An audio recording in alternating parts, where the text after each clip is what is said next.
Hello everyone. क्या आपको आपके फैमिली में या आपके रिलेटिव में से या आपने किसी से सुना होगा कि अगर कोई मेंटल हेल्थ से रिलेटेड कोई मेडिसिन यूज़ कर रहा था, जैसे कि एंजाइटी के लिए, डिप्रेशन के लिए या इंसोम्निया के लिए, और उसके कुछ दिन के इस्तेमाल के बाद कुछ अलामात ज़ाहिर हो गए, जैसे कि कोई भी जिस मसले के लिए गा रहा था उसको ऐसा महसूस हो रहा है कि ये मसला और भी मज़ीद बढ़ रहा है, या पसीना आना, गुस्सा आना, कन्फ्यूजन, पूरे जिस्म में दर्द, सर के ऊपर सीवियर पेन, इरेक्टाइल डिस्फंक्शन या सेक्सुअल डिज़ायर ये कम हो जाना।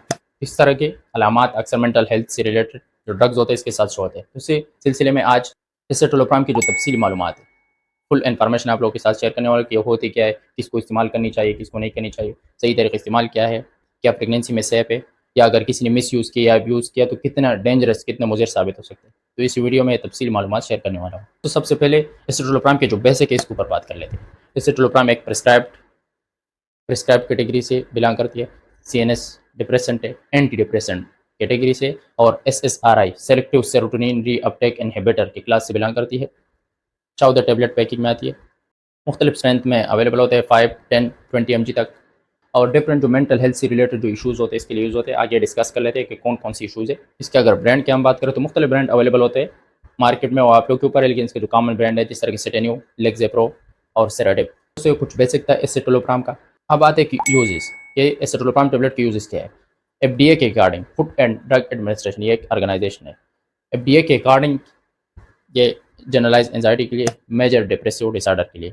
एंजाइटी ये है कि मतलब फ्यूचर में अगर आपको कोई प्लानिंग है और आप इतना फ्रिक्वेंसी में जो नॉर्मल लोग देते हैं इससे ज़्यादा तवज्जो देना कि इससे आपके मेंटल हेल्थ के ऊपर असर हो, और चिड़चिड़ापन, गुस्सा आना, और इसके अलावा ओसीडी में भी यूज़ होते।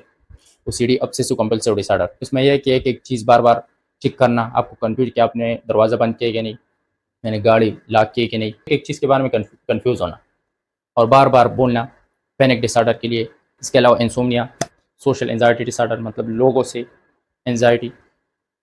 दोस्तों अब आते हैं मैकेनिज्म ऑफ एक्शन, ये हमारे जिस्म में काम कैसे करते हैं। ठीक है, एंजाइटी के लिए, डिप्रेशन के लिए, इंसोम्निया के लिए, लेकिन सोशल एंजाइटी डिसऑर्डर के लिए, लेकिन ये हमारे जिस्म में काम कैसे करती है। दोस्तों हमारे ब्रेन से मुख्तलिफ केमिकल, हज़ारों केमिकल न्यूरो रिलीज़ होते हैं और हर एक केमिकल न्यूरो का अपना काम है। तो इसी सिलसिले में एक न्यूरो है सेरोटोनिन। सेरोटोनिन का काम ये है कि जब भी हमारे ब्रेन से ये रिलीज़ हो, फिर इसकी वजह से हम रिलैक्स फील करें, बेटर स्लीप के लिए, बेटर डाइजेशन के लिए, और बेटर मूड के लिए रिस्पॉन्सिबल है, और लॉन्ग टर्म खुशी के लिए, मतलब हमें जो कोई रिवार्ड मिल जाए या ऐसे लॉन्ग टर्म खुशी के लिए रिस्पॉन्सिबल होता है सेरोटोनिन। जब किसी भी रीज़न के बिना पर हमारे जिस्म में सेरोटोनिन की लेवल कम हो जाए तो ये इंक्रीज़ कर देते हैं। कैसे इंक्रीज़ कर देते हैं, जैसे कि आप लोग एग्जांपल देते थे, जैसे कि ये न्यूरॉन, दो न्यूरॉन है और ये न्यूरॉन के बीच में जगह साइनेप्टिक क्लेफ्ट। अगर नॉर्मल ये होता है कि ये हमारे मुख्तलिफ केमिकल रिलीज़ होते हैं, जैसे आप लोग सपोज करिए राइट हैंड है मेरा, इससे इसी न्यूरॉन से एक केमिकल रिलीज़ हो गया सेरोटोनिन, और यहाँ से ट्रांसफ़र हो गया, पास होके लेफ्ट हैंड पे दूसरी न्यूरॉन को, और ये नॉर्मल फिजियोलॉजी होता है। जब भी ये रिलीज़ हो जाए सेरोटोनिन तो फिर हमें रिलैक्स फील कर रहे होते हैं, हमें खुशी फील होता है, लेकिन कुछ टाइम बाद ये सेरोटोनिन, ये जो दोनों के बीच में जो गैप है साइनेप्टिक क्लेफ्ट से, कुछ टाइम बाद ये वापस रीअपटेक हो जाते हैं, ये वापस अपटेक कर देते हैं ये वाले न्यूरोट्रांसमीटर। तो फिर जब अपटेक कर दे तो यहाँ पे जो अवेलेबिलिटी थी न्यूरोट्रांसमीटर की कम हो गया या ख़त्म हो गया, तो फिर ये ड्रग क्या कर देती है, उसको ब्लॉक कर देते हैं रिसेप्टर को, सेरोटोनिन के रिसेप्टर को। जब सेरोटोनिन के रिसेप्टर ब्लॉक हो गया तो फिर इसी रिसेप्टर में एबिलिटी नहीं होगी कि वापस रीअपटेक करे, तो फिर इसके नतीजे में साइनेप्टिक क्लेफ्ट में, ये दो न्यूरॉन के बीच में जो है साइनेप्टिक क्लेफ्ट में सेरोटोनिन की लेवल इंक्रीज हो जाएगा। जब सेरोटोनिन की लेवल इंक्रीज हो जाए हमारे बॉडी में तो फिर ऑटोमेटिकली हम रिलैक्स फील करेंगे, जिसके लिए रिस्पॉन्सिबल, बेटर स्लीप के लिए हम हैप्पी, हम काम, रिलैक्स फील करेंगे, एंजाइटी या डिप्रेशन जो भी होगा कम हो जाएगा। इसका मैकेनिज्म था। अब आते हैं इसका डोजेज। ठीक है, एंजाइटी, डिप्रेशन, इंसोम्निया के लिए और मैकेनिज्म भी आप लोगों के साथ डिस्कस कर दिया, लेकिन इसका सही तरीका इस्तेमाल क्या है कि ये इफेक्ट हमें पूरा के पूरा मिल जाए। तो इसका वैसे तो कोई भी मेडिसिन आप लोगों ने इस्तेमाल करनी हो, स्पेशली इस कंडीशन में अपने साइकाट्रिस्ट को फॉलो करें, लेकिन इसका जो कॉमन इस्तेमाल है, शुरू में सबसे कम एम से, जो सबसे कम पावर से स्टार्ट करने होते हैं, तो 5 mg टेबलेट या 10 mg, सिर्फ एक ही टेबलेट खानी होती है।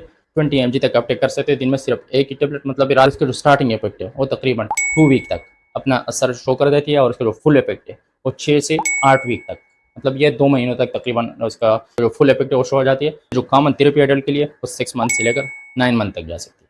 इसके अलावा प्रेगनेंसी और लैक्टेशन में, तो प्रेगनेंसी और लैक्टेशन में कभी भी ये वाली मेडिसिन डॉक्टर के मशवरे के बगैर यूज़ ना करें। इसके अगर साइड इफेक्ट्स की हम बात करें तो थेराप्यूटिक इफेक्ट के साथ साथ उसके कुछ साइड इफेक्ट्स बहुत है, जिस तरह के चक्कर आना, घबराहट, गुस्सा आना, सर के ऊपर बोझ और जो क्या पसीना आना और इसके अलावा इरेक्टाइल डिस्फंक्शन या जो सेक्सुअल डिज़ायर होते हैं कम हो जाना, इसको कुछ कॉमन साइड इफेक्ट्स थे।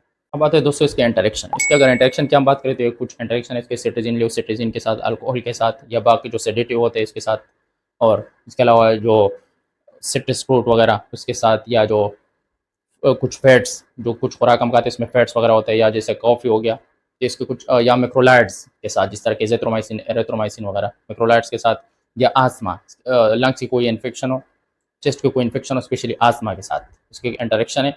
और आस्थमा में लाइथ्रेक्निक इवन की इसकी वजह से डेथ भी हो सकती है। इसके कुछ इंटरेक्शन थे। दोस्तों इंटरेक्शन के बाद अब बात कर लेते हैं प्रिकॉशन कि इसको कुछ प्रिकॉशन थे, वार्निंग थे।